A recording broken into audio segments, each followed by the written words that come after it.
everyone, this is Ruchika Irani Shivastav and this is my podcast RNR Talks. Let's welcome my first guest Preeti Gauri ma'am who is a Reiki grandmaster and a spiritual guru. Let's begin an insightful conversation with her to understand more about the spiritual mystic world and understand some more things about healing modalities and the world of Reiki.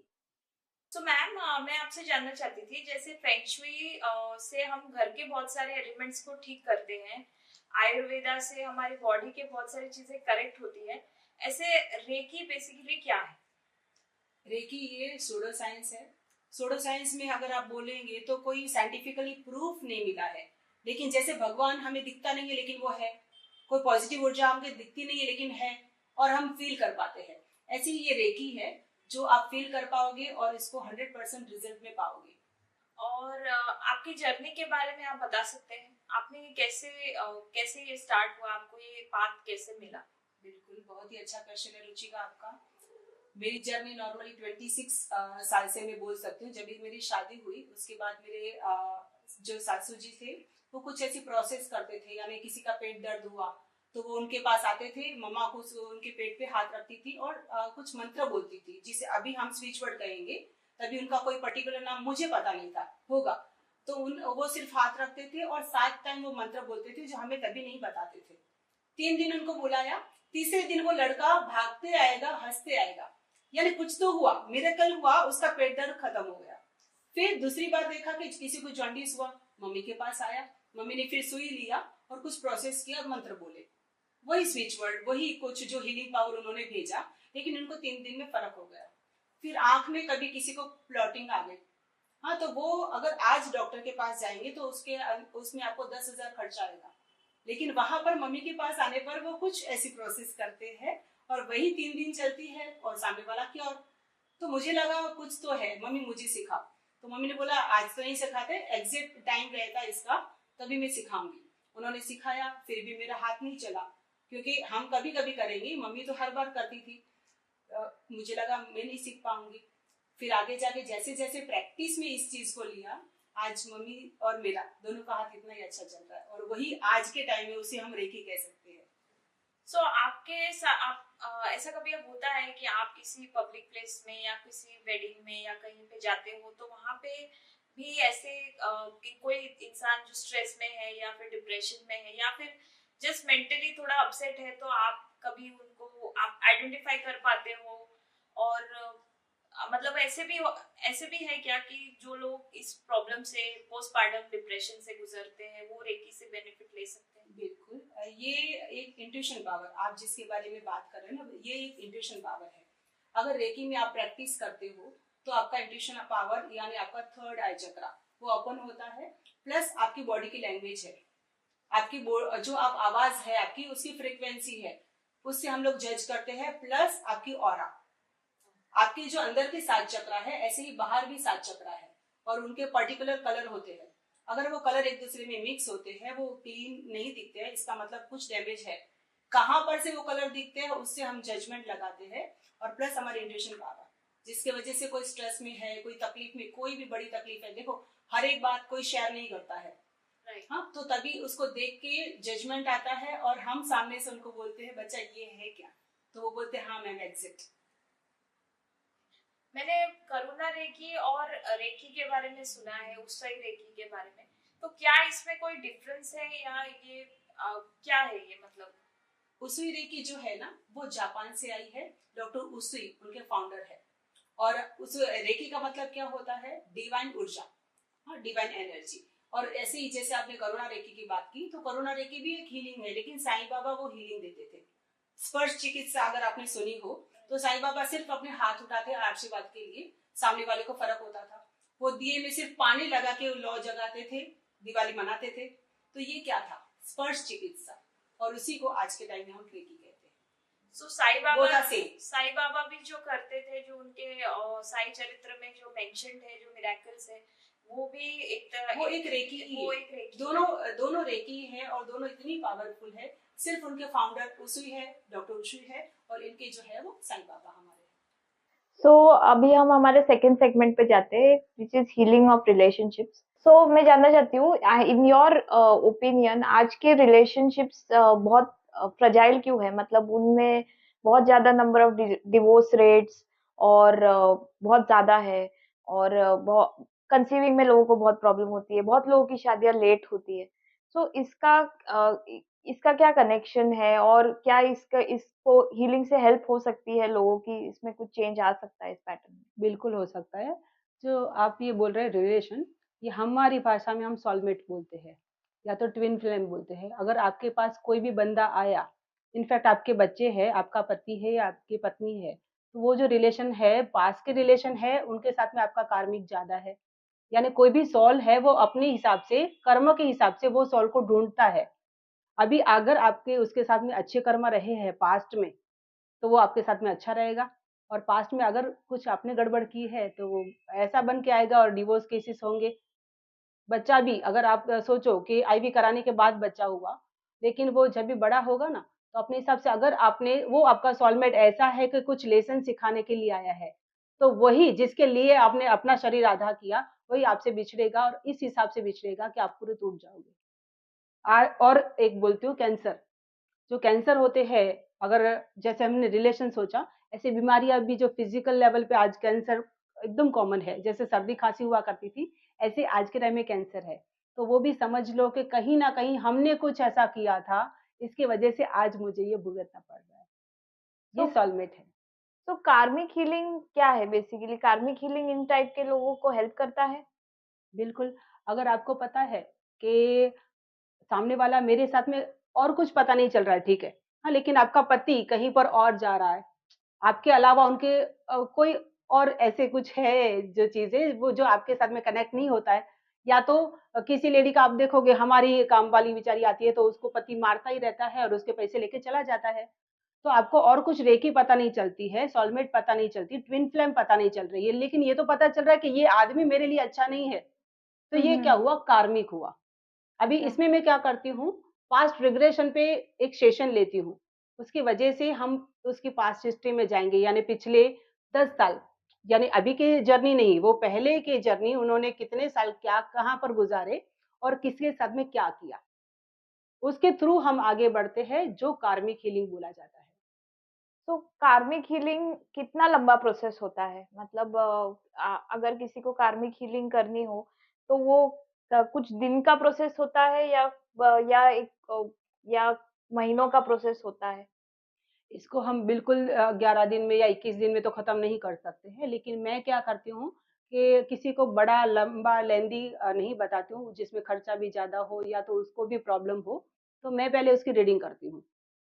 अभी reading दौरान पता चला कि भई बहुत detail, अगर 4-5 journey हो गई उनके साथ में और ये बार-बार उनके साथ में कुछ प्रॉब्लम क्रिएट करके गए हैं, तो तुरंत तो नहीं हटेगा वो सारा चीज़ें। तो हम 3 महीने की हीलिंग उसमें बताते हैं, लेकिन एग्ज़ैक्ट फ़र्क होता है।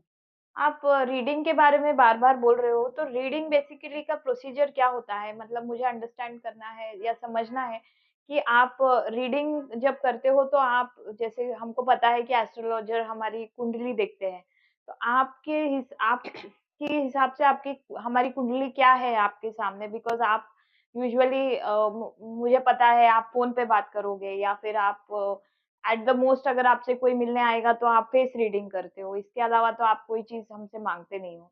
तो आप हमारी रीडिंग कैसे करते हो? मैं सुबह को 4 बजे साधना शुरू करती हूँ मेरी, और उससे पहले अगर आपको समझ लो एग्ज़ाम्पल दूँ या आपका, कि आपको एक हीलिंग करवानी है या तो आपकी रीडिंग करवानी है। हाँ, तो रीडिंग में मैं उनसे फ़ोटो माँगती हूँ, उनकी बर्थ डेट जो है वो और लोकेशन कहाँ पर रहते हैं वो। 3 चीज़ें ओके। ही सिर्फ़ माँगती हूँ, और उनका फ़ोटो रिसेंट का होना चाहिए, जिसमें मुझे क्राउन चक्रा से लेके उनका रूट चक्रा दिखना चाहिए। ये सारी चीज़ें होगी, फिर उस दिन जवाब नहीं दूँगी, सुबह को मॉर्निंग को 4 बजे जब भी मेरी प्रोसेस शुरू करूँगी, क्योंकि ब्रह्म समय होता है, तो तभी हमारी पॉज़िटिव एनर्जी जो हमको चाहिए तभी, तो वो तभी एक्टिवेट ज़्यादा होती है। तो हुँ, उस दौरान मैंने आपको जो फ़ोटो मँगवाए हैं उसके थ्रू, और न्यूमरोलॉजी से आपका जो नंबर मुझे मिला है, बर्थ डेट मिला है, हुँ। भाग्यांक, मूलांक जो मिला है, उसके हिसाब से हम उसकी प्रोसेस में आगे बढ़ते हैं। और उस प्रोसेस में लिटरली जैसे टीवी की स्क्रीन आप देखोगे ना, ऐसे मुझे वो दिखेगा कि ये पर्सन इस पर्सन के साथ में ये टाइम में ये कर चुका है। हुँ, हुँ, हाँ, हुँ। और अगर इसमें भी और डिटेल में जाना हो, कि आपको चलो एग्जैक्टली पता कि मैंने इसके साथ में ऐसा क्या बिगाड़ा है जो बार बार ये मुझे परेशान करता है। अगर इतना डिटेल में आपका आंसर आपको चाहिए तो उसके लिए हम पास्ट रिग्रेशन करते हैं। अभी अच्छा। पास्ट रिग्रेशन क्या है? वो हम अभी की जर्नी नहीं, इस जन्म का नहीं, वो पिछले कितने भी जन्मों का कुछ ऐसा बैंडेज हम लोग साथ में लेके आते हैं, है ना? हम्म। उसकी वजह से वो बंदा परेशान करता जा रहा है लेकिन हम उसको नहीं छोड़ रहे हैं। हम्म। रोते जा रहे हैं लेकिन फिर भी डिस्कनेक्ट नहीं होते हैं। या तो डिवोर्स ले भी लेते हैं, दूसरी शादी करते हैं, दूसरी शादी में फिर से पति ऐसा ही मिलता है। तो ये रिपीटेड कार्मिक है, पैटर्न। या रिपीटेड पैटर्न। तो अगर ऐसा कुछ है तो पास्ट रिग्रेशन उनका करते हैं जो 30 मिनट का सेशन होता है। उसमें मैं क्लियर उनके साथ में कन्वर्सेशन करती हूँ, उसी को उस पीक लेवल पे लेके जाती हूँ। वो अपने आप से देखते हैं कि क्या मैंने क्या किया था और तभी उनका कॉर्ड कट करते हैं। अच्छा। ये लंबी प्रोसेस है, कॉर्ड करते हैं, वो भी अगर ज़्यादा है तो हम एक सेशन में कंप्लीट नहीं होता है। उसको 4 सेशन 3 सेशन लगते हैं, लेकिन मैं एक टाइम में कभी भी नहीं बोलती हूँ कि आपको इतने सेशन लगेंगे। अगर किसी को कम लगा तो हम क्यों उनको ज़्यादा चार्ज करें? ऐसा। तो दैट इज़ कार्मिक हीलिंग। सो मैम, हम हमारे नेक्स्ट सेगमेंट में जाते हैं जो जिसमें हम थोड़ा और ज्यादा अंडरस्टैंड करेंगे मोर अबाउट रेकी क्या है और क्या प्रोसीजर्स होते हैं, क्या इसमें हीलिंग मोडालिटीज अलग अलग होती है। सो मेरा फर्स्ट क्वेश्चन आपको ये है कि ग्रैंड मास्टर किसको कहते हैं? आई मीन क्या क्वालिफिकेशंस है ग्रैंड मास्टर की? अगर उसी रेकी की बात करूँ तो उसमें 3 लेवल होते हैं जब भी हम मास्टर बनते हैं और मास्टर बनने के बाद हम अपनी हीलिंग कर सकते हैं। अगर आपको टीचिंग लेवल पे जाना है या तो किसी को पढ़ाना है तो आपको ग्रैंड मास्टर होना बिल्कुल ज़रूरी है। लेकिन अच्छा। अगर अपनी ही कर रहे हो, अपनी फैमिली की कर रहे हो हीलिंग अगर, तो सिर्फ मास्टर बने तो भी चलता है। अच्छा। और बहुत सारे लोग होते हैं जिन्होंने रेकी अपने अपने ट्रेनिंग ली होती है, लेकिन बहुत डेली लाइफ में वो रूटीन में बहुत बिजी रहते हैं, प्रैक्टिस नहीं कर पाते, साधना नहीं कर पाते, मेडिटेशन नहीं कर पाते। तो इस टाइप के लोगों को क्या बैक में जाके पूरा सारे कोर्सेज फिर से करने होते हैं, या फिर उनकी रेकी का जो मीडियम वो अभी भी मीडियम है और वो एक्टिवेट हो जाता है? क्योंकि बहुत सारे लोगों को इस चीज की नॉलेज नहीं है। बहुत सारे लोग सर्टिफिकेट तो ले लेते हैं लेकिन प्रैक्टिस नहीं नहीं कर करते। लेकिन जब उनके पास कोई बहुत बड़ी प्रॉब्लम आती है तब वो फिर से ग्रैंड मास्टर के पास चले जाते हैं। तो इसका क्या सोल्यूशन है? मैं जो रेकी क्लास करवाती हूँ उसमें हम लाइफ टाइम के लिए उनको अपना मेंबर बना लेते हैं। तो जभी भी अगर आपने पॉलिश नहीं की है समझो, सीख लिया, आपके पास नोट्स सारी होगी हमारी, लेकिन वो भी ऐसा होता है कि वो नोट्स 1 साल के बाद फिर चली जाएगी। आपने ज़ेरॉक्स करवा लिए तो ठीक है, अदरवाइज़ वो होता है ऐसा कि 1 साल के बाद चली जाएगी। बट अगर आपने एक बार मुझसे या तो किसी और पर्सन से सीखा है, उसको रिपीट करने के कोई चार्जेस नहीं होते हैं। हाँ, इसमें प्रैक्टिस मस्ट है, अगर प्रैक्टिस नहीं करोगे तो आपके जो पॉइंट्स जो मैं आपको बोलती हूँ या तो हम एक्सरसाइज सिखाते हैं वो पॉइंट्स है ना मंद हो जाते हैं, पूरा निकल नहीं जाता है, लेकिन वो जो है वो आपका एक्टिवेट नहीं है, वो चक्र आपके इतने एक्टिवेट नहीं है जो आप हीलिंग करके वो उसका रिजल्ट पा सको। तो एक बार फिर से ग्रैंड मास्टर से मिलो और उनके साथ में वही रिवाइज कर डालो एक बार, ऐसा सो होता है। एट्यूनमेंट क्या होता है, आप एक्सप्लेन कर सकते हो? बिल्कुल, बिल्कुल। अटेन्मेंट का ही मेन है। अगर ग्रैंड मास्टर से आपने एक अव्वल दर्जे का, इसमें आप मत देखो कि हाँ, उसमें ख़ास देखो कि वो उसके कैसे क्लाइंट है। वो उनका सिखाने का तरीका कैसा है, उनकी प्रैक्टिस करवाने का तरीका कैसे, हम लोग जो 11 दिन का उनको सिखाते हैं, उस दौरान पूरी प्रैक्टिस तभी उनके साथ में ले लेते हैं। कि घर में बाद में आप करो कि नहीं करो, हमारे सेशन में ही उनकी प्रैक्टिस हो जाती है। तो इस तरीके से ग्रैंड मास्टर चुनो कि जो आपको रिपीट जो करवाता है, उसके कोई कॉस्ट ना ले। अटेन्मेंट का ही काम है, नोट्स तो आपको कहीं से भी मिल जाएगी। लेकिन अगर अटेन्मेंट सही से नहीं दिया, अटेन्मेंट का मतलब क्या होता है? शक्तिपात देना। शक्तिपात आपका क्राउन चक्रा को ओपन करना होता है, उसमें शक्तियाँ यूनिवर्स से लेके हमें डालनी होती है, जो ग्रैंड मास्टर ही कर सकता है। कोई भी जिसको नहीं आता या तो जिसने नोट्स पढ़ा है उसके पास वो पावर ही नहीं होगा। हम जब भी अटेन्मेंट देते हैं, सामने वाले को एनर्जी फील होता है और हमको उसको बोलते भी है कि हम आपकी पम्पटेशन बढ़ जाएगी, हार्ट हम्म। थ्रॉबिंग जो भी है वो काउंट नहीं कर पाओगे, ऐसा होगा, पसीना होगा, आपको कुछ एनर्जी ऊपर से आ रही है ऐसा फील होगा। अगर नहीं होता तो वो परफेक्ट अटेन्मेंट नहीं है। और अगर अटेन्मेंट सही से नहीं मिला है तो आपने रेकी सीखा कि नहीं सीखा, कोई मतलब नहीं है। एट्यूनमेंट से बहुत सारे फिजिकल एलिमेंट्स भी ठीक होते हैं। जी बिल्कुल, अटेन्मेंट दिया मेन रेकी में यही है कि अटेन्मेंट पे ही पूरा पावर है। आपको अगर शक्ति मैंने दे दी और वो भी यूनिवर्स से लेके दी है, तो वो आप में रहेगी ही, कभी भी जाएगी नहीं। सिर्फ वो स्लो या फास्ट हो सकती है, जैसे आपने उसमें प्रैक्टिस किया तो वो फास्ट हो जाएगी, नहीं तो वो सुषुप्त रहती है। और न्यूमरोलॉजी, स्विच वर्ड और एंजेलिक नंबर्स बेसिकली हम क्या है और हमारे डेली लाइफ में हम कैसे यूज कर सकते हैं?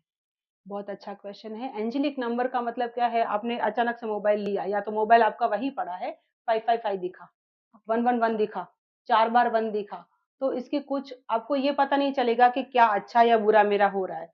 लेकिन वो नंबर अगर दिख रहा है तो इसका मतलब एंजल आपके आस-पास है। वो अच्छा। कुछ साइन दे रही है आपको, या तो ऐसे साइन दे रही है कि आप इस सब जर्नी में जाओ, एंजेलिक नंबर की डिटेल में जाओ, क्योंकि एंजल्स हमारे हर एक बंदे के लेफ्ट और राइट शोल्डर पे 2 एंजल्स बैठी रहती है। अच्छा। लेकिन जब भी आपने उसको उठाया नहीं, उसको क्वेश्चन नहीं पूछा, वो आपको आंसर नहीं दे पाती है। तो ये एंजेलिक नंबर है, जो एक साइन है, पॉजिटिव साइन है कि एंजल आपके साथ में है। और और दूसरा आपने बोला switch word. Switch words. Switch word है, एक मंत्र है। जैसे हमने पहले ही स्टार्टिंग में आपको बोला कि मम्मी कुछ मंत्र बोलती थी, तो ये स्विच वर्ड है। जैसे उसमें 2 टाइप के होते हैं। इंग्लिश में अगर बोला तो मैंने डिवाइन बोला, हाँ, और अगर इंग्लिश में की जगह पर हिंदी के भी मंत्र आए, हमारे मंत्र संस्कृत बहुत ही अच्छा है, तो उसमें एम बोला। अभी मेरी रिसेंट की जो क्लाइंट है, क्योंकि ये महीना मार्च और अप्रैल में एग्जाम होती है, तो बच्चे का फोकस नहीं है, बच्चा पढ़ेगा नहीं, या तो कंसंट्रेशन पावर उसका गलत है, वो राइट। उसको पढ़ना है लेकिन उस दिशा में जाएगा नहीं, बुक लेगा उसको नींद आ जाएगी। हम्म। तो हम उसे कुछ ऐसे नंबर्स दे देते हैं जिसकी उसको चैंटिंग करनी होती है 28 टाइम सुबह को, फिर दोपहर को और फिर शाम को। ऐसे वो चैंटिंग करता है, चैंटिंग नहीं कर पाता, इसमें भी बच्चे बोर होते हैं देखो। तो उसके लिए हम ईसी यानी एनर्जी सर्कल बना के उनको दे देते हैं, जो जहां पर वो पढ़ेगा उसके सामने वो पड़ा है नंबर, वो बार बार उसको देखेगा और उसका फोकस जो है वो पढ़ाई में लगेगा। ऐसे ये स्विच वर्ड काम करते हैं। और न्यूमरोलॉजी किस लेवल पे वर्क करता है डेली लाइफ में? न्यूमरोलॉजी अगर मैंने आपका बर्थ डेट जान लिया, जैसे कि न्यूमरोलॉजी में 1 से 10 नंबर है, 1 नंबर वाला है वो सूर्य वाला है, तो सूर्य वाले का प्लस और माइनस सब उसको मिला। प्लस में कैसे होगा? वो डिसिप्लिन पावर बहुत अच्छा होगा, जजमेंट पावर बहुत अच्छा, बिजनेस में बहुत अच्छा, है ना? लेकिन माइनस पॉइंट क्या है? एग्रेसिव ज्यादा होगा, उसका हम्म। बोलना नहीं माना अगर तो ईगो पे आ जाएगा। हम्म। तो ये इसका माइनस पॉइंट है। अभी 1 नंबर का मैंने जब भी देखा तो मुझे ये पता चला कि इसका नेचर क्या होगा। उसको बैलेंस करने के लिए मैं रेकी यूज़ करती हूँ। अच्छा। बैलेंस करने के लिए मैं चक्रा पे गई, कौन-सा चक्रा डैमेज है, आगे-पीछे है ना? कोई ऊपर बहुत ज़्यादा काम करेगा चक्र, तो भी अच्छी बात नहीं है, और नीचे कम काम करेगा तो भी अच्छी बात नहीं है। तो उसको हम लोग बैलेंस करते हैं। तो मैंने समझा न्यूमरोलॉजी से और उसको किया रेकी से। साथ में मैंने रेमेडी दे दी। 1 नंबर वाला अगर कुछ है तो उसको मैं रेमेडी क्या दूँगी? आपके पापा के पैर छू के रोज़ बाहर निकलो। तो सन ईज़ी सन। हो गया ना ये सारा चीज़ें। हम्म। अगर यूएसए वाले मेरे क्लाइंट है, उसको मैं नहीं बोल सकती हूँ, यहाँ पर तो इंडियन को बोलूँगी कि सूर्य को पानी चढ़ाओ, उसके अंदर कुमकुम डाल के आपको पानी चढ़ाना होता है, तो सन जो 1 नंबर है वो बैलेंस में होता है। लेकिन यूएसए वाले को लोगों को पढ़े लिखे लोगों को अगर मैं बोलूँगी तो उनको तो सन ही नहीं दिखाई देता है, तो वो कहाँ से पानी डालेंगे? लेकिन हम्म। उनको ये तो बोल सकती हूँ कि पापा का अगर कुछ ऐसी चीज़ है, आपके पापा की कोई ऐसी चीज़ है जो आपके पास, उनकी पेन है, हम्म। वो यूज़ करो। उनका कोई ऐसा चीज़ है वो अपने पास रखो, है ना? अपनी पॉकेट में ये नंबर डाल के रख डालो। राइट। तो इस तरीके से उसकी रेमेडी की जाती है और उसको बैलेंस किया जाता है। तो मुझे आपसे जानना था कि वोर्टेक्स हीलिंग बेसिकली क्या है? वर्टेक्स हीलिंग यानी नॉर्मली जो भंवर होता है, हवा का भंवर, कितना वो स्पीड से जाता है और उसकी एनर्जी कितनी होती है, उसके हिसाब से हम लोग वर्टेक्स हीलिंग जो करते हैं उसमें भी कुछ मैनिफेस्ट किया आपने और उसको वर्टेक्स में डाला, तो वो इतना ही फास्ट यूनिवर्स में जाएगा और आपकी कोई भी अगर विश है तो वो फुलफिल होती है। तो मुझे आप ये पूछना था कि जैसे अब आपने बोला विश फुलफिल होती है, तो ये जैसे कुबेर का खजाना तो नहीं मिल जाता किसी को, तो ये किस तरीके से हमको पता चलता है कि हम अब सही पाथ पे है और हमारी मैनिफेस्टेशंस, या फिर जैसे फॉर एग्जांपल मोस्टली लोग बाग आते हैं घर मैनिफेस्ट करने के लिए, तो कितना फास्ट हो जाता है वोर्टेक्स हीलिंग से ये, और किस तरीके से मैनिफेस्ट होता है? मतलब किसी को अपॉर्चुनिटीज बहुत सारी मिलने लग जाती है, उस टाइप से ओपन होता है, ऐसा आपके एक्सपीरियंस में आप बता सकते हो अगर कुछ? इसमें क्या होता है, अपनी पॉजिटिव चीजें है ना, किस भी पाथ पे आपने जो भी विश मांगा ना, उस चीज में वो प्रोसेस में जाता है और हर एक काम उसमें इजीली जाता है। जैसे अगर मेरे एक क्लाइंट है उनकी बात करूं, तो वो कंप्यूटर इंजीनियर है, 10 साल से एक ही चीज में है, उसकी सैलरी तभी जो थी अभी भी वही है, तो 10 साल के बाद तो देखो उनका परिवार भी बढ़ता है, उतनी सैलरी में उनको चलेगा नहीं। और अगर आगे कहीं पर जाते तो आगे तो जॉब मिलने वाली नहीं है। ऐसा सब है राइट। आज। इतना बहुत क्रिटिकल हालत चालू है सबकी। तो ऐसे दौरान अगर उन्होंने वर्टेक्स सीलिंग करवाया, तो हम क्या करते हैं उस पे, वो प्रोसेस को आगे बढ़ाते हैं और उसमें एनर्जी डालते हैं। अभी अच्छा। एनर्जी में क्या होगा, अपने आप से वो कन्फ्यूज़ है बोलने में, उनका कॉन्फिडेंस लेवल नहीं है। राइट। अगर देखो कोई भी कंपनी में आप जाओगे, अगर वो 1 लाख आपको सैलरी देगा, तो आपको देख के, आपका फेस देख के नहीं देगा, करेक्ट। आपका काम देख के देगा। करेक्ट। अगर आप काम अच्छा देते हो उनको और जिसकी वजह से कंपनी को फ़ायदा होता है, तो वो आपके लिए कुछ सोचेगा कि नहीं? तो हम वो जो रास्ते हैं ना, जो बंद पड़े थे, उन रास्ते को खोलते हैं। अपने आप से उसका कॉन्फिडेंस गेन होता है और वो इतना ही जो काम उनका रहता है, वो बर्डनफुली अच्छे से करके देते हैं। कंपनी को अच्छा। फ़ायदा हुआ, मैनेजर को फ़ायदा हुआ, बॉस को बोलेगा और वो सैलरी बढ़ती है। राइट। तो सिंपल सी चीज पूछना चाहती हूँ, कितना परसेंटेज आपके पास जो वर्टेक्स हीलिंग के लिए लोग आते हैं, कितना परसेंटेज वो लोग का फुलफिलमेंट हो जाता है? मतलब कितने लोग हैं जिनका नहीं होता और क्या रीजन से नहीं होता? मतलब अगर आपके पास कोई आया और वर्टेक्स हीलिंग, एक्चुअली मैंने इस टर्म के बारे में पहले भी सुना हुआ है, तो लेकिन बहुत लोगों के लिए ये वर्क नहीं करता है, तो उसका क्या रीजन हो सकता है? अभी देखो मेरे पास जो भी केसेस है ना, वो 90% तो पूरे होते ही है। उसमें काम करने का जो तरीका है या तो जो भी पर्सन है वो भी कैसा है, वो उसको देखना ज़रूरी रहता है। तो हम लोग अगर उस पे सही से जाएँगे तो वो 90% काम करता है। और अगर फिर भी काम नहीं किया, तो कहीं न कहीं मैं पॉज़िटिविटी आपको सुबह को उठ के डाल रही हूँ, लेकिन आप सोच रहे हो ऐसा थोड़ी ना होता है। मुझे थोड़ी ना 5 लाख अच्छा। मैम ने बोला तो थोड़ी ना 3 बीएचके मेरे सामने ऐसे ही आ जाएगा। तो आप बार-बार नेगेटिव हो रहे हो, मैं बार-बार आपको पुश कर रही हूँ पॉज़िटिविटी के बार और मैं वो हाँ। प्रोसेस डाल रही हूँ। लेकिन आप बहुत ही नेगेटिव हो अगर, तो वो काम नहीं करेगी या तो स्लो काम करेगी। जब हम घर की ही बात करें तो जैसे आपने बताया आपका placement of things in the house, so उस हिसाब से वास्तु और लामा फेरा ये कैसे वर्क करता है? वास्तु तो काफी हम लोग जानते हैं, लेकिन लामा फेरा ये टर्मिनोलॉजी मैंने आपके इंस्टाग्राम हैंडल पे देखी है, बहुत बार आपसे कन्वर्सेशंस में सुना है, तो इसके बारे में आप बता सकते देखो जो लामा फेरा पद्धति है ना, वो बुद्धा की थेरेपी है और लामा का मतलब होता है शिष्य। नॉर्मली जो तिब्बती लोग हैं होते हैं, वो शिष्यों को लामाज कहते हैं। हैं? और अच्छा। फेरा का मतलब ढाई चक्कर लगाना। अच्छा। हाँ, तो वो अपने शिष्यों को जब भी फॉरेस्ट एरिया से वो यहाँ से वहाँ भटकते थे, उस दौरान कोई ऐसा जंगली जानवर उनको खाए नहीं, उसके लिए रक्षण के लिए उन्होंने लामा फेरा की पद्धति बुद्धा ने अपने शिष्यों को सिखाई थी। ओके। अभी आज के टाइम में तो हम जंगल से जाएँगे नहीं, वाइल्ड एनिमल हमको मिलेंगे नहीं, लेकिन वो वाइल्ड एनिमल कौन है? हमारी बॉडी की नेगेटिव ऊर्जा। मैं ओके। बार-बार कोई भी काम करने से पहले सोच लेती हूँ कि ये काम तो मुझसे होगा ही नहीं, मेरी ये कैपेसिटी नहीं है, ये तो हो ही नहीं सकता। तो मैंने राइट। क्या किया, अपने ही काम को मैंने लॉक कर डाला, ओके। नेगेटिव ऊर्जा, है ना? तो इस वजह से हम फिर लामा-फेरा में वो सारी चीज़ें डालते हैं कि सामने वाला नेगेटिव से पॉज़िटिव हो जाए और फिर इस प्रोसेस में जो वास्तु आप जो बोल रहे हो, उसमें 3rd लेवल में वास्तु आता है। 1st और 2nd लेवल में हम प्रैक्टिशनर लेवल उसको कहते हैं लामा-फेरा के। 3rd लेवल में वास्तु का भी सिखाया जाता है और वास्तु में दिशाओं को क्लीयरेंस नहीं किया जाता कि इस अच्छा। दिशा पूर्व में ये रखो, पश्चिम में ये रखो, ऐसा नहीं होता है।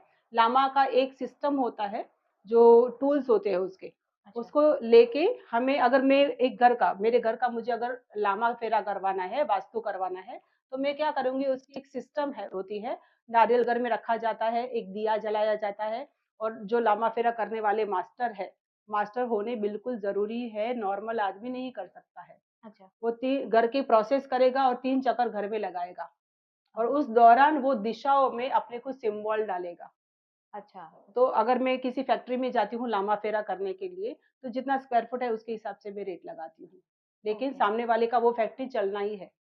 मैंने 1 करोड़ रुपया लगाया एक फैक्ट्री के लिए सोचो, है ना? आपको पता है अगर एक बिज़नेस शुरू करना है, तो आजकल कैपिटल कितना चाहिए, इन इसके अलावा कच्चा माल चाहिए, ट्रांसपोर्टेशन चाहिए, है ना? तो ये सब चीज़ें किया लेकिन वो जगह ही अगर सही नहीं है, राइट। तो सोचिए कि मैं एनर्जी कितनी भी लगाऊँगी, मैं वहाँ पर गल्ले पे बैठूँगी, मुझे लगेगा ये काम करना ही नहीं, मुझसे नहीं होगा, या तो मेरा पैसा टूट रहा है, जाने दो वाइंड अप कर डालो। करेक्ट। उस दौरान अगर उनका लामा-फेरा प्रोसेस करवाते हैं, तो अपने आप से उस जगह की पॉज़िटिविटी बढ़ जाती है।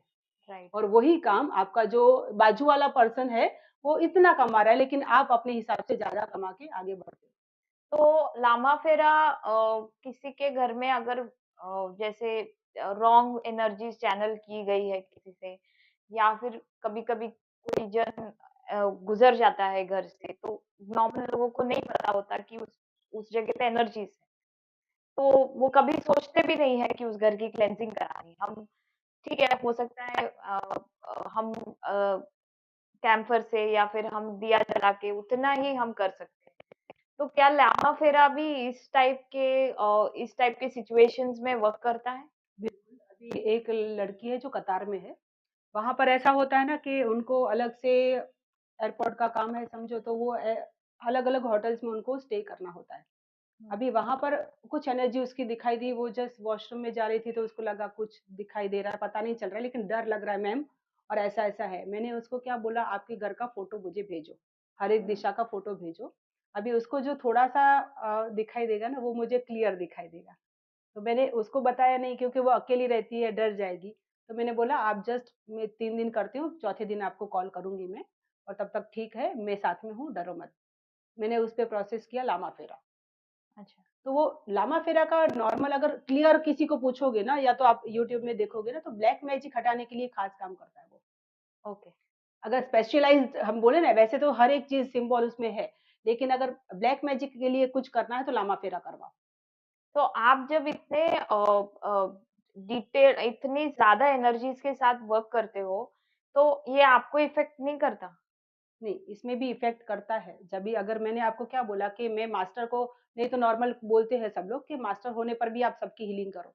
मैं नहीं करने देती हूँ। मेरे जो मेरे पास से सीखे हुए हैं ना, उनको बोलती हूँ पहले अपने लिए करो। पहले अपनी प्रैक्टिस कर लो, फिर एनिमल्स पे करो, बर्ड्स पे करो। अगर कुछ फ़र्क होता है, तो ही आगे बढ़ना है। अदरवाइज़ क्या होगा, ये आप में एनर्जी अभी इतनी बूस्ट नहीं हुई है ना? राइट। शुरुआत के दौर में आप एकदम बोलोगे कि ग्रैंड मास्टर जितना मैं कर पाऊँ, ऐसा नहीं होता है। अगर प्रैक्टिस लेवल पे गए तो हाँ, उसी लेवल पे आप पहुँच सकते हो, लेकिन पहले अगर बिगिनर लेवल पे आपने अगर शुरू कर डाली, तो क्या होगा, आपकी ऑरा खुद की वीक है, राइट। और उसमें आपने मेरी हीलिंग की, मेरी हम्म। ऑरा तो गंदी है, इसकी वजह से मैं हीलिंग के लिए आई हूँ, नेगेटिव है ही, तो ही मैं आपके पास आई हूँ। आपके पास तो प्रोटेक्शन पावर ही नहीं है, क्योंकि आप खुद वीक हो, राइट। तो कैसे करोगे? है ना? तो अगर ऐसा कोई है बंदा कि अभी सीखा है और अभी हो किसी ने किसी की हीलिंग, बिकॉज़ उनको देखो कभी होता है कि पैसा चाहिए सामने से, है ना? राइट। बिज़नेस के लिए कई जन लोग अगर करते हैं। लोग आते हैं राइट। रेकी में, तो अगर शुरुआत में हमने मना किया लेकिन उसने कर डाला तो उसपे लगेगा। लेकिन मैं बिकॉज़ ऑफ ग्रैंड मास्टर हूँ, तो मुझे पता है प्रोटेक्शन। अभी देखो मैंने ये चौकरे बनाया है।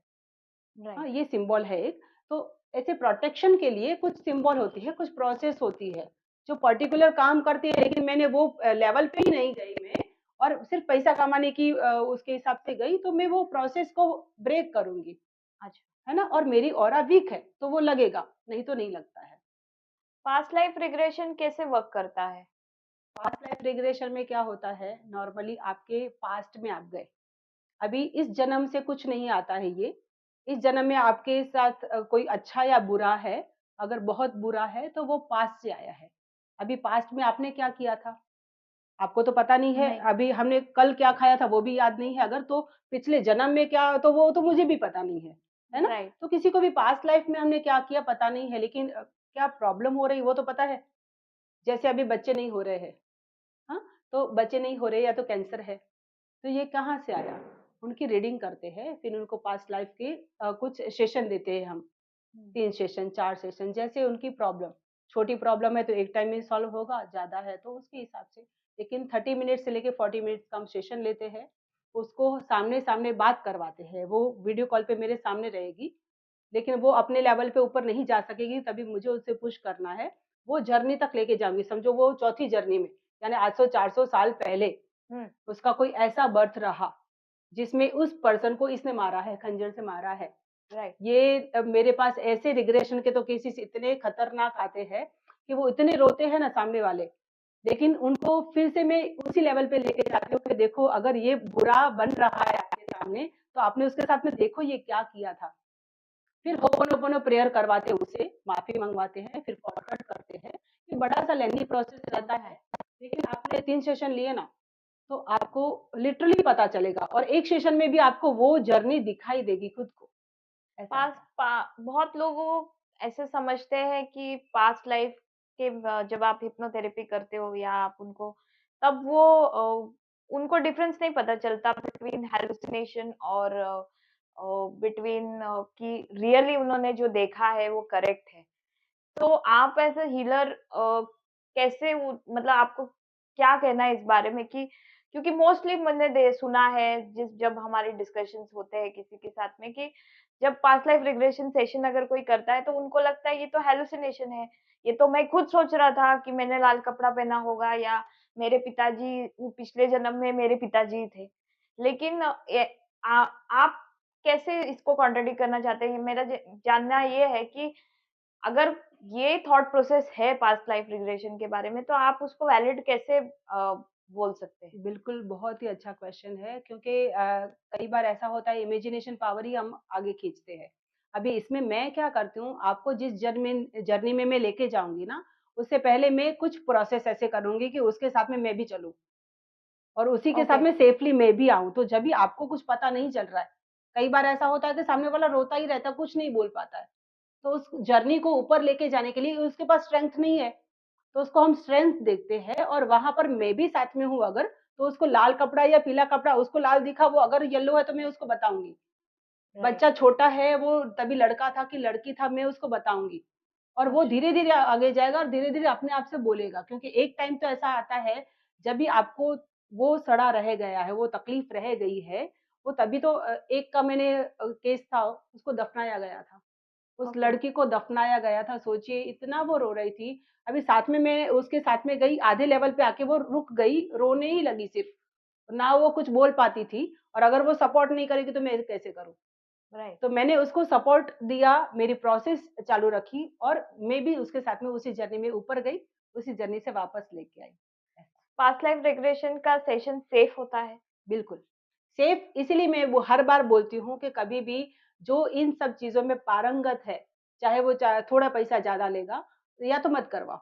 अगर करवाते हो तो पहले उसको जाँचो। क्योंकि बहुत लोगों को ये लगता है कि हमने अगर पास्ट लाइफ सेशन लिया तो हम वहीं अटक जाएँगे, नहीं, हम हाँ, वहाँ से रिटर्न ही नहीं अगर आएँगे। अगर सोचो मैं इतने करती हूँ, अभी उस दौरान कोई वहाँ पर फँसा, वो बीमार पड़ा, तो मेरी जो अभी तक की मैंने कीमत कमाई है, मेरा नाम जो कमाया वो तो नीचे जाएगा राइट, और कर्म मेरे नीचे जाएँगे, वो कहीं न कहीं मुझे ही असर करेंगे। राइट। तो ऐसा कोई नहीं करना चाहिए, लेकिन आपको पहले सोच-विचार के ही उसके साथ में आप जॉइंट हो जाओ। तो मैम हमारा जो लास्ट सेगमेंट है वो मेरे हार्ट से बहुत नज़दीक है बिकॉज़ आपको पता है आप मेरे साथ पिछले 3 एंड हाफ 4 इयर्स से एसोसिएटेड हो। सो मुझे बताना है कि मेरे साथ एक बहुत बड़ी प्रॉब्लम हो गई थी, जिसमें मुझे पता चला कि मेरे दोनों फेलोपियन ट्यूब्स ब्लॉक्ड है और जब मुझे ये पता चला तो मैं बहुत डिवास्टेटेड हो गई थी, क्योंकि मेरी शादी को ऑलरेडी 3 एंड हाफ 4 इयर्स हो चुके थे एंड हम लोग 6 मंथ से हम लोग कोविड में थे, लॉकडाउन में थे and we were trying for a baby. लेकिन जब वो ट्यूब्स के बारे में पता चला after all the other treatments जो मैंने लिया था एक्सेप्ट आईवीएफ और एनी अदर ट्रीटमेंट, तो पता चल गया कि अब कुछ और नहीं हो सकता है, ये मेडिकल टर्म्स के हिसाब से। सो ऑब्वियसली बहुत प्रॉब्लम्स हो गई थी but because I have already been associated with a lot of with a lot of healers, I've also done certifications of Reiki. Like I have already mentioned, I have not practiced it as much. तो मुझे लगा कि शायद हो सकता है कि कोई कार्मिक इश्यू हो। हम लोग को बेबी बहुत ज़्यादा अर्जेंटली चाहिए था क्योंकि हमें लग रहा था कि हम बुड्ढे हो रहे हैं। तो मुझे लगा कि अब या तो मेरे पास एक ही सॉल्यूशन है कि मैं आईवीएफ करूँ। We were not very comfortable with doing laparoscopy.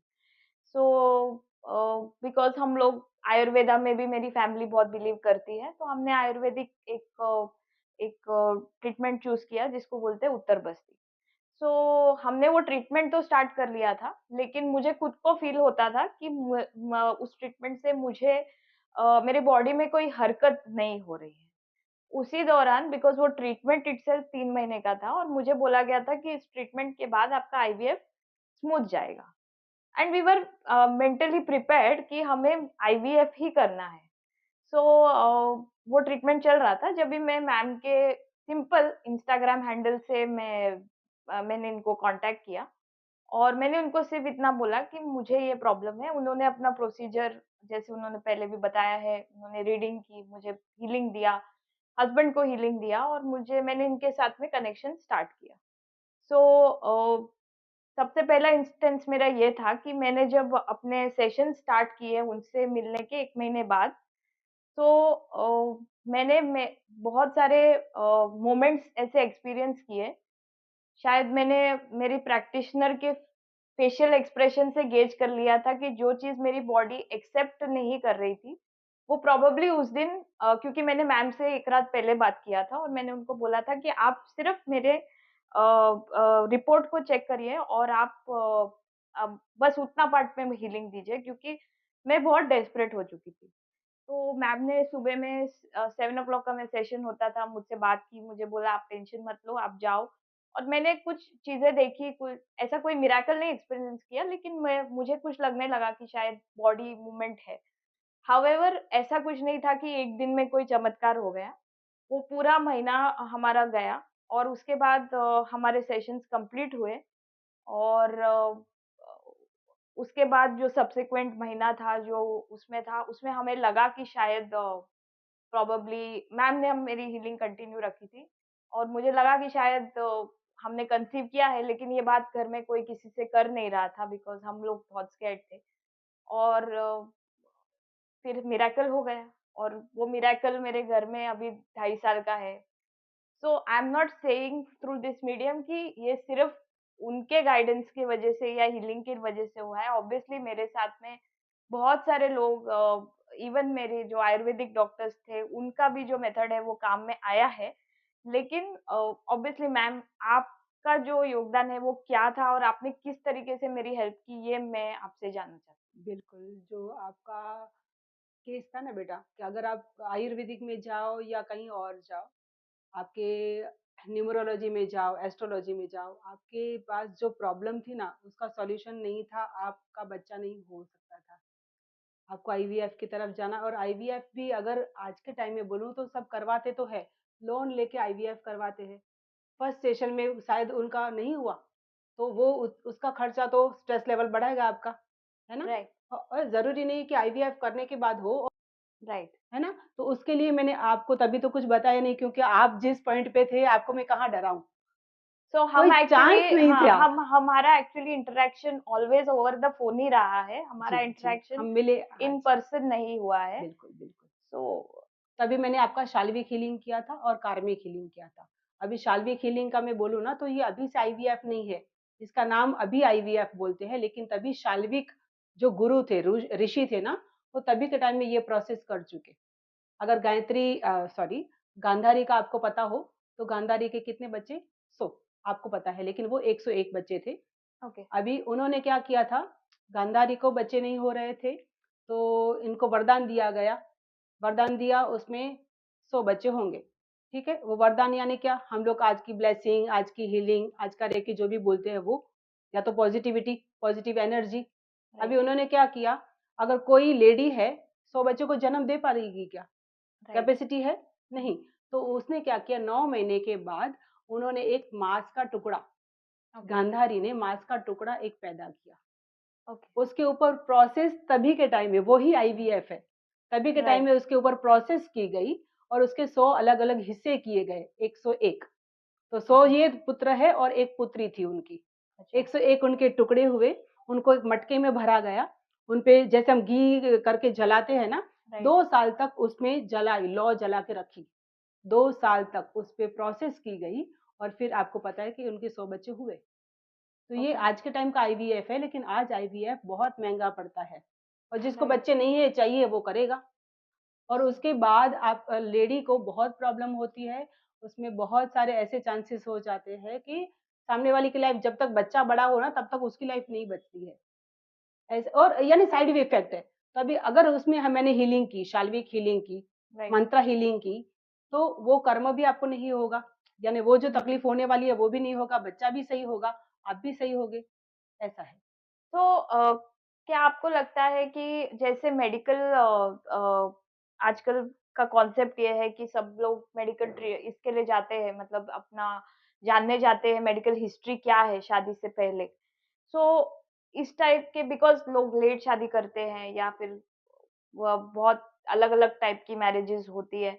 सो उनको कार्मिक हीलिंग एज़ अ मैंडेट या फिर एज़ अ कॉन्सेप्ट अपने मैरिज के पहले करना चाहिए? जैसे थैलेसीमिया चेक कराना कंपल्सरी हो राइट, गया है। मैरिज से पहले हम लोग थैलेसीमिया चेक कराते हैं, क्योंकि माइनर माइनर वाला है तो मेजर बच्चा होगा। तो अगर पहले से हमने जान लिया तो प्रिकॉशन लेंगे। ऐसे अगर इसी टाइप से अगर कोई पहले के ऐसे बॉयफ्रेंड रहे जिसको आप भूल नहीं पाओगे और शादी में जा रहे हो, तो क्या होगा, 3 जिंदगियां खराब होगी। राइट, उस दौरान वो आपका सोलमेट रहा तो आप उसके साथ में आकर्षण में भी जाओगे। राइट, तो हमने अगर कार्मिक हीलिंग उनकी पहले से कर दी शादी से पहले, तो उनके साथ में कार्मिक जो बनना था वो नहीं रहेगा, यानी वो बॉयफ्रेंड आगे नहीं बढ़ेगा। वहां पर उनका डिस्कनेक्ट होगा, या तो उसी से शादी होगी, राइट, राइट। या तो अगर शादी आगे किसी और के साथ में आती है तो फिर उस बॉयफ्रेंड को उसकी याद नहीं आएगी, यानी वो अट्रैक्शन जो उनका था वो कट हो जाएगा, जिसे कॉर्ड कट कहते हैं। और जैसे मैंने आपके साथ में कनेक्ट करके फुल 9 मंथ्स आपसे हीलिंग ली थी। इनफैक्ट मैंने 9 मंथ्स नहीं, 9+3 शायद, बिल्कुल। जब तक मेरा बेबी बेबी आने के बाद भी मैंने स्टेबल नहीं किया। हुआ था तब तक हीलिंग ली थी। सो क्या हीलिंग को के प्रैक्टिसेस को गर्भ संस्कार के साथ में हम लोग कनेक्ट कर सकते हैं? क्योंकि मुझे ऐसा पता है कि ऐसे बहुत सारे लोग हैं जिनको जब बेबी, शायद उनकी प्रेगनेंसीज कॉम्प्लिकेटेड नहीं होती, लेकिन अगर हम क्योंकि हमने हीलिंग की बेनिफिट्स को, हम आज भी हीलिंग की बेनिफिट्स को हमारे बच्चे में एक्सपीरियंस करते हैं बहुत सारी चीजों में, तो उन्हें हम बोलते हैं कि बेबी के लिए हीलिंग ले लो तो वो डर जाते हैं। उनको लगता है, तो वूम में बेबी को हीलिंग देना, क्या ये सही प्रैक्टिस है? क्या ये कर सकते हैं? क्या इसको और ज़्यादा एनकरेजमेंट, मतलब प्रोत्साहन देना चाहिए? रेकी के बारे में एक अवेयरनेस होनी चाहिए। उसके कुछ ऐसे क्लास फ्री में चलने चाहिए कि रेकी ये क्या है, फ़ायदा करती है या नुकसान करती है, कैसे उसकी थियरी है। अगर जागरूकता सामने वाले में आ जाएगी तो उसको अपने आप से पता चलेगा कि ये चीज़ क्या है ना? राइट, और गर्भ संस्कार में तो ख़ास मैं बोलती हूँ, मैं 17 साल से इस जर्नी में हूँ, तो मुझे लगता है कि मैं लेट हो गई। राइट, क्योंकि मेरे पास जो बंदे आते हैं, जो बच्चे आते हैं ना, 8 साल के बच्चा है एक, और हाँ, उसको मैंने लामा-फेरा सिखाया, उसकी कैपेसिटी देखी, तो पहले उसूई रेकी पे गई, फिर उसको लामा-फेरा सिखाया, क्योंकि उसकी इंट्यूशन पावर है ना, यहाँ पर बैठा रहेगा, आपको बोलेगा कि आपके किचन में क्या हो रहा है, कहाँ पर कौन सी रिंग पड़ी है। कुछ खो गया ना तो उसको पूछते हैं। लेकिन उसके पापा को साथ में ये भी बताया कि इसकी ये सारी चीज़ों को अभी आगे बढ़ाने मत दो, यानी किसी और को मत बोलो। ओके, उसकी शक्तियाँ क्योंकि 8 साल का है। राइट, और वो कहाँ से ये शक्तियाँ कहाँ से लेकर आया? मैंने उसको बोला कि उसके दादाजी के दादाजी जो यानी परदादा है ना, उनमें ये पावर थी और वो संत थे। ओके, मैंने बोला तो उसके पापा ने बोला, हाँ, बिल्कुल, मैं तो ऐसा बिल्कुल नहीं हूँ, मैं बहुत प्रैक्टिकल हूँ, लेकिन मेरा बच्चा ऐसा है और इसके परदादा ऐसे थे, सोचो। तो कहाँ से आया? पास नाइस, से आया। राइट, हाँ, लेकिन अगर अभी 8 साल का है और अगर ये सारा चीज़ें फेमस हो गया, तो उसको नुकसान होगा, ओके, है ना? उसको नुकसान होगा, तो इसके लिए बोला कि अभी मत बतलाइए, थोड़ा बड़ा होने दीजिए उसको, और आगे इस जर्नी में अगर जाना है तो देखो वो आपको काम नहीं आएगा। वो सन्यासी बनेगा, संत बन के बैठेगा। अगर आप सहन कर पाते हो कि मेरा बच्चा मुझसे अलग होगा, चलेगा। राइट, हाँ, क्योंकि ये सब चीज़ें देखो, सभी हर एक चीज़ का प्लस और माइनस प्लस कुछ और ना कुछ माइनस, होता है, पॉज़िटिव में नेगेटिव होता ही है। तो अगर आप हाँ, ऐसे बोलते हो कि ये समाज के लिए मैंने दिया है, तो चलेगा, अदरवाइज़ वो संत ही बनने वाला है, आपकी लाइफ़ में यहाँ पर नहीं रहेगा। तो इन जनरल, जैसे अभी आपने जिस बेबी के बारे में बताया, उसका उसके तो शायद पावर्स ज़्यादा है या फिर उसने ज़्यादा सीख लिया है। इन जनरल क्या कितने एज के बच्चों को हम रेकी के प्रैक्टिसेस सिखा सकते हैं? क्या ऐसे प्रैक्टिसेस हमारे स्कूल में भी इंट्रोड्यूस कराने चाहिए? क्या वो उनके लिए बेनिफिशियल होते हैं? बिल्कुल, अभी जैसे प्रेग्नेंट लेडी को हमारे टाइम में ऐसा पता नहीं था ज़्यादा, लेकिन सास क्या बोलती थी, गीता दे देती थी हाथ में कि बच्चा ये रोज़ का रोज़ एक अध्याय आपको पढ़ना है। तो गीता ये क्या है? पॉज़िटिविटी, है ना? हमारे जो पूर्वज हो गए या तो हमारे देवी-देवता जो हो गए, उनके पास से कुछ सीखो, या तो पॉज़िटिविटी या तो शांति। राइट, तो अपना बच्चा भी ऐसा ही होगा। करेक्ट, रामायण पढ़ो, राइट, कोई आपने देखा नहीं होगा कि कोई बोलता है महाभारत पढ़ो। है राइट, ना? तो महाभारत नेगेटिव है, ये पॉज़िटिव है, तो उसके हिसाब से वहाँ पर। अभी यही चीज़ यहाँ पर हम कनेक्ट कहाँ करते हैं? गर्भधारण जब भी करता है, तभी बेबी, अभी वो माँ तभी सीखेगी अगर, तो अभिमन्यु की तरह वो भी वही लेसन सीखेगा। राइट, वही पॉज़िटिविटी उसमें आएगी, और पॉज़िटिविटी का मतलब अच्छी सोच। एक चीज को आप देखते हो कि ये ग्लास पूरा भरा हुआ है, या तो दूसरा नेगेटिव पर्सन बोलेगा कि आधा ग्लास खाली है। तो आपकी सोच जो है उसको मैं चेंज करती हूँ, कहाँ पर? गर्भ संस्कार जब भी देती हूँ तभी, बच्चा तो आने से पहले वो उसको दे दो। तो इन शॉर्ट, अगर हमें नेक्स्ट जनरेशन को स्ट्रेंथन करना है, अच्छी जनरेशन को बड़ा करना है, तो बाकी सब चीजें जैसे जो हम इंक्लूड करते हैं उसमें हमको स्पिरिचुअल हीलिंग या फिर रेकी को भी एक बहुत इम्पोर्टेंट जगह देनी चाहिए। बिल्कुल, बिल्कुल, बिल्कुल। तो मुझे जानना था आपसे कि कॉर्पोरेट्स में reiki on a group level लोगों को बेनिफिट कर सकता है? बिल्कुल कर सकता है। इसमें अगर हम ग्रुप में यानी उनके एम्प्लॉइज़ कितने हैं, कंपनी में एम्प्लॉइज़ कितने हैं, उसकी स्ट्रेंथ बढ़ाए। उनको जैसे स्ट्रेस लेवल तो है ही सभी में। अभी वो स्ट्रेस को मुझे कम करना है तो मैं क्या करूँगी? रूट चक्रा पे काम करूँगी। राइट। उनके हर एक चक्रा पे जहाँ पर वो डैमेज है, तो जो स्ट्रेस आता है वो रूट चक्रा से आता है, हमारा थर्ड आई चक्रा और क्राउन चक्रा से आता है स्ट्रेस। तो मैंने उसी को हील कर डाला, समझ लीजिए। तो उनका स्ट्रेंथ बढ़ गया, वो काम ज़्यादा दे पाएँगे। 12 घंटा अगर कंपनी बोलेगी तो वो करेंगे। अपना टारगेट बहुत अच्छे से, स्पीड से वो अच्छे से फुलफिल करेंगे। कंपनी का फ़ायदा होगा, तो अपने आप से इनका भी सैलरी बढ़ेगा।